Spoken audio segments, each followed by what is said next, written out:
अस्सलाम वालेकुम। वालेकुम सलाम। भाई साहब कैसे हैं? तबीयत सही है? ठीक है माशाल्लाह, सब खैरियत है। आलमगीर भाई आपका 28 दिन का टूर है नूरुल हरमैन के साथ। हाँ सही।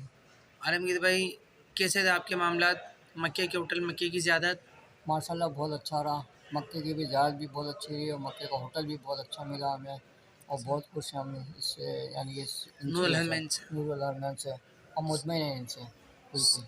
सही। और हाँ, मदीने के होटल, मदीने के मामलात? वो भी सही होंगे इंशाल्लाह। कल जाएंगे हम, कल सुबह की हमारी वो है रवानगी, तो यही इंशाल्लाह। यही ऐसे ही। और अपने कहते हैं कामरान भाई के लिए क्या बोलेंगे आप नूरुल हरमैन की टीम के लिए? नहीं, हम तो बहुत अच्छी, हम तो तारीफ़ ही करेंगे, बल्कि हमने उनको तो कार्ड दे कर भी आए हम वहाँ पे।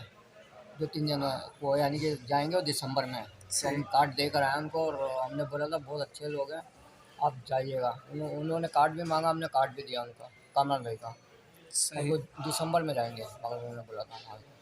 सही हर चीज़ हमारे बहुत अच्छी रही सब कुछ, हम बहुत मुतमईन रहे कामरान भाई से।